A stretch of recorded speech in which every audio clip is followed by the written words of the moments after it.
Brazil in their borrowed blue. He has rebuilt his career after an uncertain year and a half.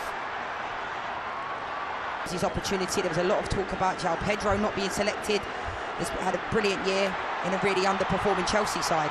Here you go, Brazil, immediately trying to get Thiago into that. Lovely turn from Ziko. They've got a spare man on the far side of the field as well. It's Trezeguet, can hit them in from distance. Looks to go wide to Fatu and flashing across the face of goal. It's bad enough, let alone it's unthinkable to think about a tournament without Brazil. Well, they are the constants, aren't they, the World Cup finals? They're giving the ball away here, and the gift is duly accepted. Bruno Guimarães slots it home after a defensive misdemeanor by Egypt. On their international tasks after giving their all for their clubs. Mainly in Europe. Been one of Manchester United's best players this season. Well, Marquinhos sells his goalkeeper short. Has he gifted an equaliser to Egypt? Yes, he has. Well, this is the night when the players are getting the mistakes out of the way. And a massive goal for Ziko. On his second appearance for Egypt and his second goal. Wow, back-to-back games for Ziko, coming off the back of scoring that goal against Russia. Going out at that stage against Croatia on penalties.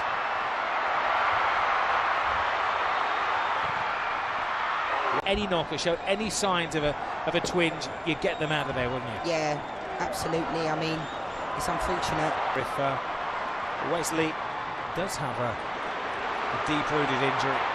Here goes Vinny Jr. Defender just stands his ground. He bypasses him with ease. Oh, and the referee maybe went a little early with for these games. You have a little column where it says the team that they play for with Mo Salah. That is currently blank.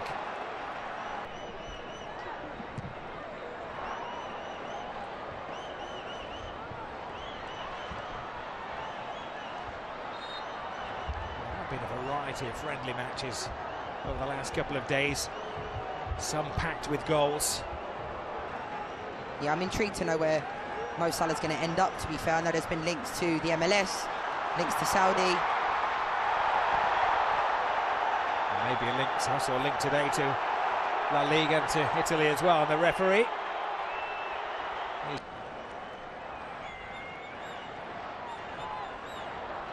Here's Rafinha. Playing in a different role for his country. Brazil have to hit the ground running because their first game next week at the MetLife. They have Morocco. Oh, it's a brilliant run by Vinny Jr. Great pass to Rafinha, and Shabir reached the intentions yet again.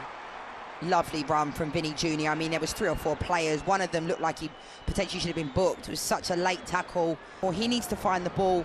I know Brazil have been occupying a space essentially in the midfield and haven't really allowed Egypt to have much of the ball. Paquetá to Rafinha. Rafinha gets moving, draws it away from the defender. And it's a save. It doesn't matter how you keep them out, as long as you keep them out. Well, you'd anticipate in the opening game against Morocco that this would be maybe 10 of the 11, the central striker's position. Strong wrist from the goalkeeper. He anticipated where it was going, guessed right, and kept out the giant Brazilian centre-forward. Pensive mode on the touchline. Happy to concentrate on the football after the circus in the last few weeks regarding will he, won't he select Neymar.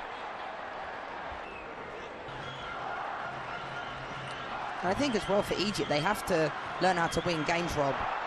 Here's Igor Thiago. Oh, big save, strong wrist from the goalkeeper. He anticipates overexerting the players with the start of the finals next week.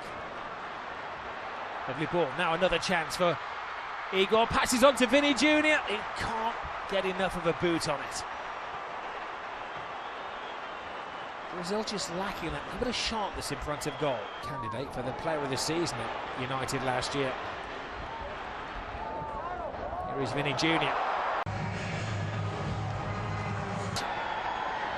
Won't take as long to get used to the Brazilian players. They're all pretty much household names as well. There is Hendrick. back at Real Madrid after a successful second. Oh, he's never any good at bingo. No. Here is Luis Enrique, who's an exciting left winger playing his football in Russia, puts the ball in, and it was just a stretch away from Rafinha. Sincerely hope not. It's not going to catch on.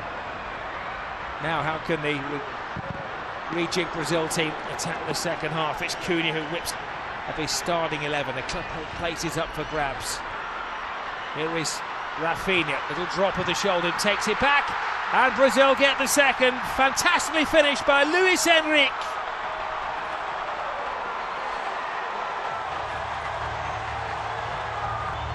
Well, that is Brazil at their best. That is what they are capable of doing.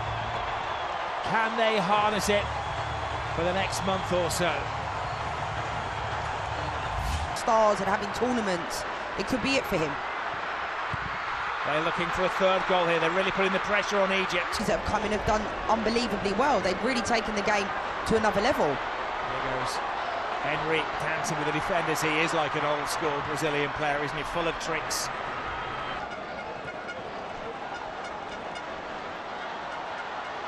There is Salah, drops his shoulder on his less favoured right foot.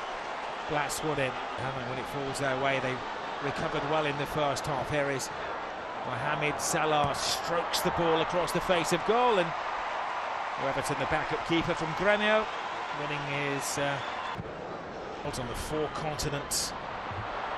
They've won it twice in the Americas, Mexico in 70, USA in 94. And they've got a chance here. It's an untidy challenge by Mohamed Abdelmounem. Will work better for them. More on the front foot, possessing the ball really well. I think they'll come unstuck a few times. I mean, like I said, I'm all for playing out from the back, but not at the risk of that. From Brazil. Whereas now you can see Egypt. Well, they've taken their eye off the ball here. The flag stays down. I was going to say, for now, we're told in the World Cup finals that if it's offside. In the back.